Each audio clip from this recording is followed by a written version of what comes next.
This is a challenge, friends, for me. I can't even say my name in 6 minutes. This past spring, Mark Snowden, who is now serving as pastor of the First Baptist Church in Floydada, Texas, invited me to offer this gathering a presentation on women in ministry. I told him that I'd be happy to do so. I've given a good bit of thought, both academically and practically. Furthermore, it is a subject of perennial concern as well as existential concern for the seminary where I'm privileged to serve as dean. Sincere believers differ in their understanding regarding the roles that women should and should not play and the positions that women should and should not hold in congregational life. In fact, it has become an issue of controversy and even acrimony in various churches in and beyond Baptist life. Interestingly, the truth is that though comparatively few Southern Baptist and even Texas Baptist congregations allow or encourage women to serve as deacons, the interesting thing is in the Baptist Faith and Message in the year 2000, it only precludes them from serving in the pastoral role. The issue of whether women should serve as pastors and how they should serve as ministers is not unrelated to the question of how does a wife relate to her husband. Although the 2000 BF&M suggests that she should do so and submit graciously, what about Ephesians 5:21, where there's a call to mutual submission? When the smoke clears and dust settles, there are two basic positions on offer. The so-called complementarian position, whereby there is meant to be a hierarchy in place, and the so-called egalitarian position, whereby it suggests mutuality in both family and in ministry. These move quickly. The passages before us that are programmatic and perhaps problematic are the ones that you know full well. Genesis 1:28, where co-regency is envisioned, although some would begin the conversation in Genesis 2, where Eve is created from Adam. Then there is, of course, that famous Pauline proclamation in Galatians 3:28, maybe an early Christian baptismal formula. Some would suggest that this is about Christology and salvation alone, where others would insist on the ecclesial and social dimensions of the same. Then there are those three other pertinent, perhaps pivotal Pauline passages that come into play. The first is 1 Corinthians 11:2-16. Some suggest that at the end of the day, Paul reinforces a hierarchy, but what's interesting is that at the end of the day, hierarchy is trumped with mutuality. There are those passages then in 1 Corinthians 14:33b-36, as well as 1 Timothy 2:8-15, which seem to make Paul speak out of the other side of his apostolic mouth, which as a result requires us to place texts in context. A text without a context is a pretext for anything that we want it to say. So it requires us to pay attention not only to the Pauline prohibitions, where some people run immediately, but also to Pauline praxis. More about that in a moment. This leads us then to pay attention to actual roles that women have played in Scripture, in church history, and in Baptist life. To begin in the Old Testament, you have Miriam, the sister of Moses. Scripture speaks of her as a prophet. She is the one who sings the song at the sea, rightly famous for the same. Then there's Deborah the prophet and judge, upon which Judges 4 and 5 focus. Judges 5 records the song of Deborah, and then Huldah, a prophet according to 2 Kings 22 and 2 Chronicles 34. According to Jewish tradition, these are 2 of 7 prophetesses.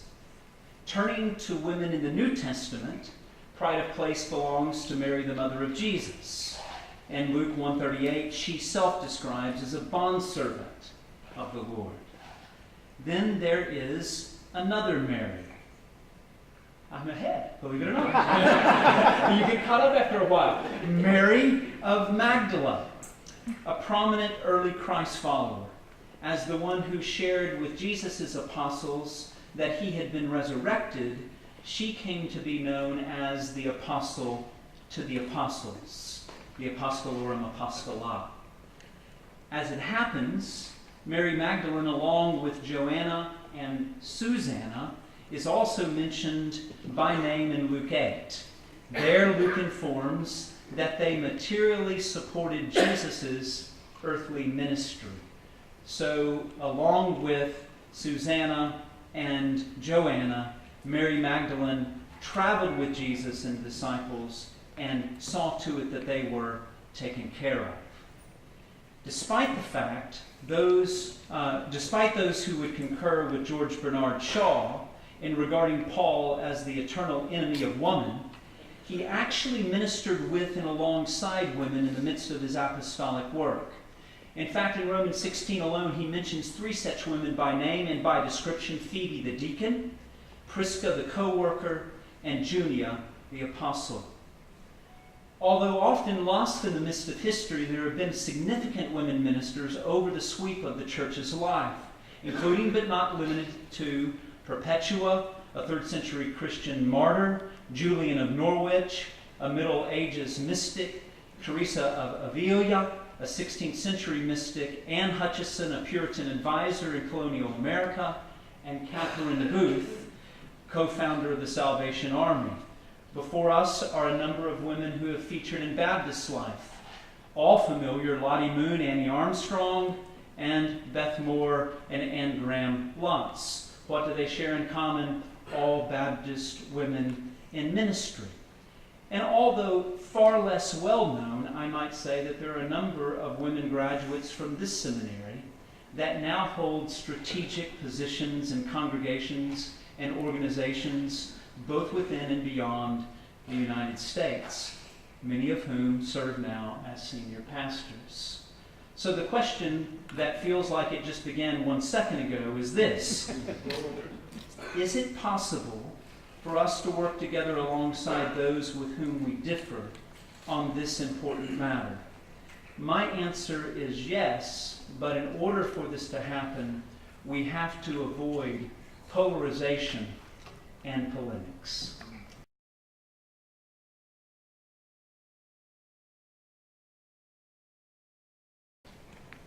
The office of the bishop, the word is episkopos. It means that of overseer. One of the difficulties is trying to get our minds around the way that the early church actually functioned relative to offices. Now, we have the pastor and pastoral ministerial staff and deacons. Early congregations had bishops, they had elders, they had also deacons. And so that's the reason that there are 3 streams of polity, right? You have Episcopal polity, Presbyterian polity, and then you have what we call something akin to congregational polity. They're all 3 biblical models. We lean in and occupy one of those streams.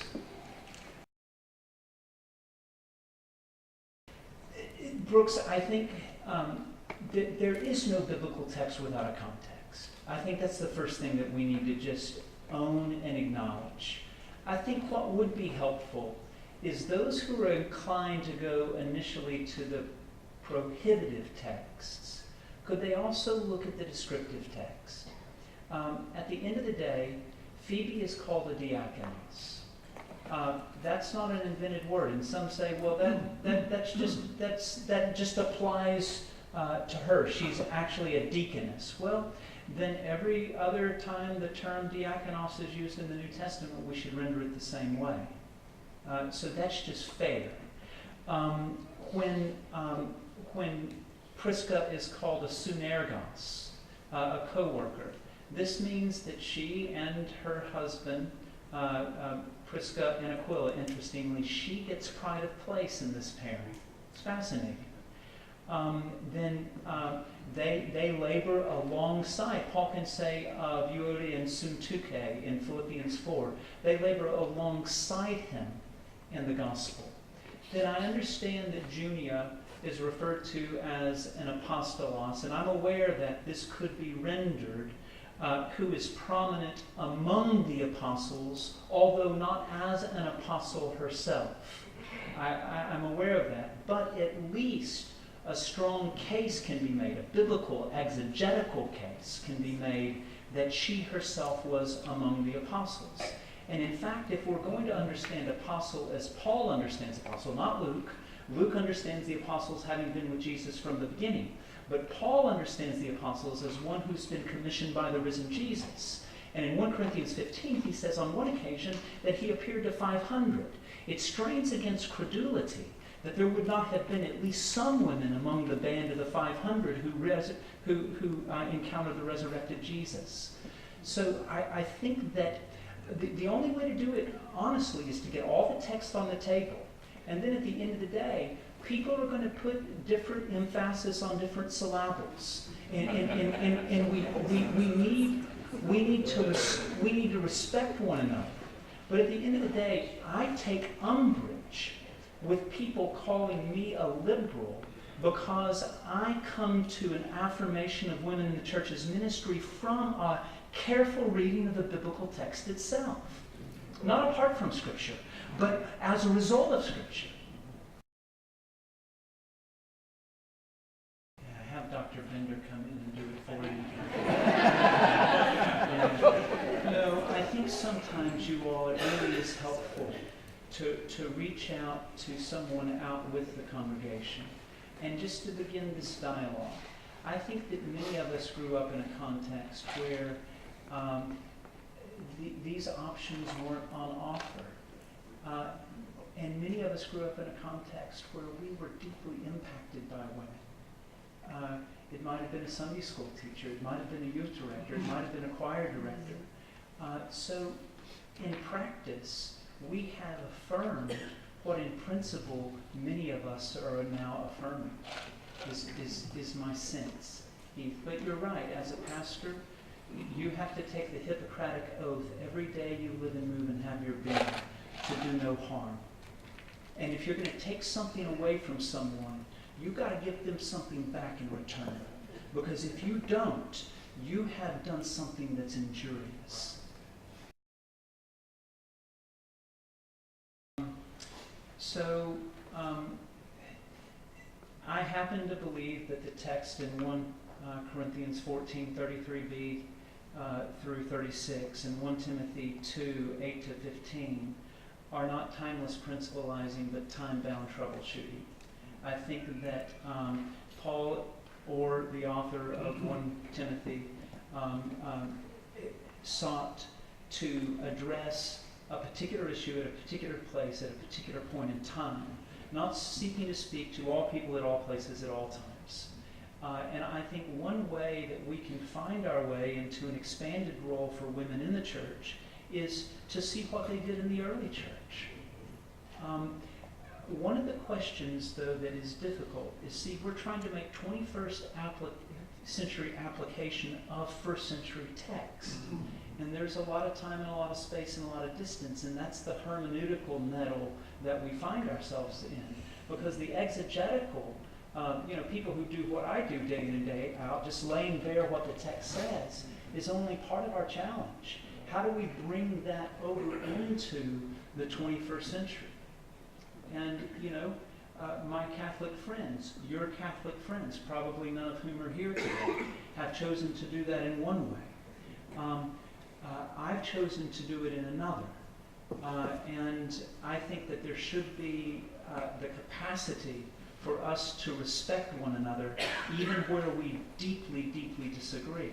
Right. Recognizing all the while that for the women among us who feel grasped of God to minister, This is not simply theoretical. It's existential and vocational.